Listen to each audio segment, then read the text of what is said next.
జై శ్రీరామ్.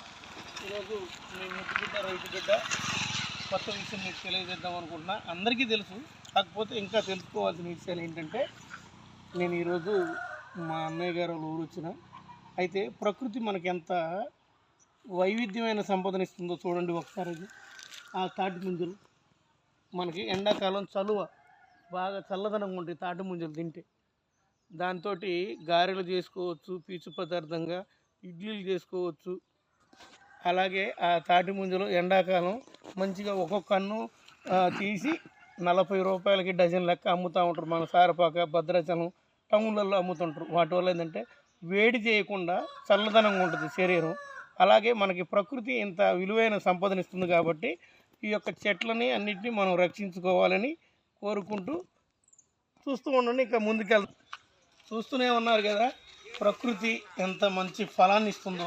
అలాగే మన పల్లెటూర్లలో చూస్తున్నారు, ఇది తాటి వనం.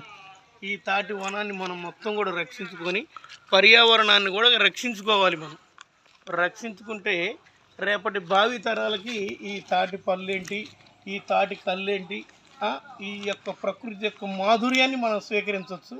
అలాగనే మనం ఈ చెట్లను పెంచుకోవాలి, ఉన్న వాటిని పోకుండా కాపాడుకుంటూ పర్యావరణాన్ని రక్షించుకోవాలి.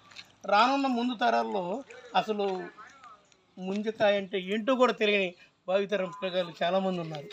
కాబట్టి మిత్రులారా, ప్రతి ఒక్కరు కూడా ఈ ప్రకృతిని రక్షించండి. అలాగండి చూడండి, ఇప్పుడు నేను చూపిస్తున్నా ఎంత మంచిగా అటు ఆ చెట్టుకుంది. చూస్తున్నారండి, చాలా అద్భుతమైన ఫలం ఇది. భగవంతుడు ఇచ్చిన వరం అన్నమాట ఇది. ఇప్పుడు అన్నీ కల్తీ జరుగుతుంది. ఇక్కడ కల్తీలు ఏంటంటే ఈ తాడి చెట్ల నుంచి వచ్చే కళ్ళు ప్రకృతి మనకి ఎన్నో ఇస్తుంది. తెలిసిన వాళ్ళు ఉపయోగించుకుంటున్నారు, తెలియని వాళ్ళు తెలుసుకోవడానికి కూడా ప్రయత్నం చేయట్లేదు. చూడండి, డబ్బాలు పెట్టారు, ఎందుకంటే కుండలు ఎక్కువ పిట్టల వాలి అవి ఇబ్బంది అయ్యి పగిలిపోతున్నాయని డబ్బా పెట్టారు. తాటికల్లు అనమాట. ఈ ఎండాకాలం తాగుతారు ఎక్కువ. వీటి వల్ల ఎక్కువ ఆరోగ్యం, బాడీలో వేడి కానీ ఏమీ లేకుండా మంచిగా ఉంటుంది. జీర్ణశక్తి కూడా బాగుంటుంది. కడుపులో నురుపులుగులు ఏమైనా ఉన్నా కానీ పూర్తిగా తొలగిపోతుంది. ఈ కళ్ళు తాగటం వల్ల ఏంటంటే మంచిగా బాడీ చల్లదనంగా ఉంటుంది. ఇది మత్తు పదార్థం కాదు, ఆరోగ్యానికి మేలు చేసేది. అలాగే కడుపులో నులి పురుగులు కానీ ఏమైనా పోతాయి. జీర్ణ వ్యవస్థ కూడా బాగుంటుంది. ముందు తరాల్లో ఈ ప్రకృతిని, ఈ పర్యావరణాన్ని, ఈ తాటి చెట్లని అన్నింటినీ మనం కాపాడుకోవాలని బాధ్యత మనందరిది. జై శ్రీరామ్. ఖచ్చితంగా లైక్ చేయండి, షేర్ చేయండి, సబ్స్క్రైబ్ చేయండి. మీ ముద్దు బిడ్డ రైతు బిడ్డ. జై శ్రీరామ్.